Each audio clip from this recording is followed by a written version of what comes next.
Alors, petite news concernant Aston Martin, Lance Stroll manque-t-il de motivation? Une journaliste finlandaise le suppose. Alors franchement, s'il manque de motivation, laisse ta place, hein, Lance, j'ai envie de te dire.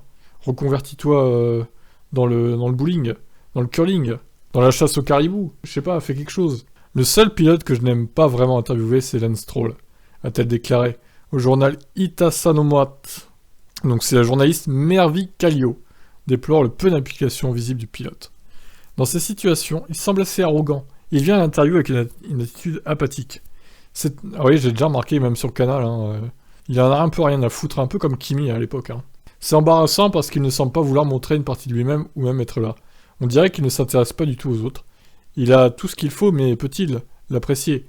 Est-ce qu'il apprécie même d'être en Formule 1? C'est typique des gosses de riches, en fait. Ils ont plus aucune motivation de rien, je veux dire, ils sont satisfaits de rien. Ils sont un peu blasés de tout, finalement. C'est peut-être ce qui arrive à Lance Stroll. À l'inverse, elle apprécie grandement Bottas, qui est plutôt loquace en interview. Il comprend que les réponses qu'il donne ne sont pas pour moi, mais pour les fans. Ça fait partie de leur travail de relations publiques. Ouais, alors Bottas, pareil, hein, c'est l'inverse, en fait, effectivement. C'est l'inverse de Kimi Räikkönen aussi. Il est plus dans le genre Mika Hakkinen, lui, Bottas, que Kimi, pour le coup, là, clairement. Mika Hakkinen était assez bavard aussi en interview. Peut-être un peu moins que Bottas, quand même. Quand il était chez Mercedes, on pouvait voir la pression qu'il subissait. Maintenant, il continue à parler, même quand la caméra est éteinte. C'est un de ces pilotes qu'on remarque quand la pression est forte. Très bien. Donc voilà pour cette interview de la journaliste Mervi Kallio, donc. Journaliste finlandaise.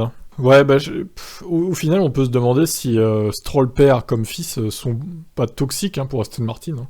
Comme l'était d'ailleurs, je fais un parallèle avec As, avec les Mazepin finalement. Est-ce qu'ils seraient pas même à mettre dans le même sac les deux familles finalement? Bon, je vous laisse commenter. Ciao, ciao.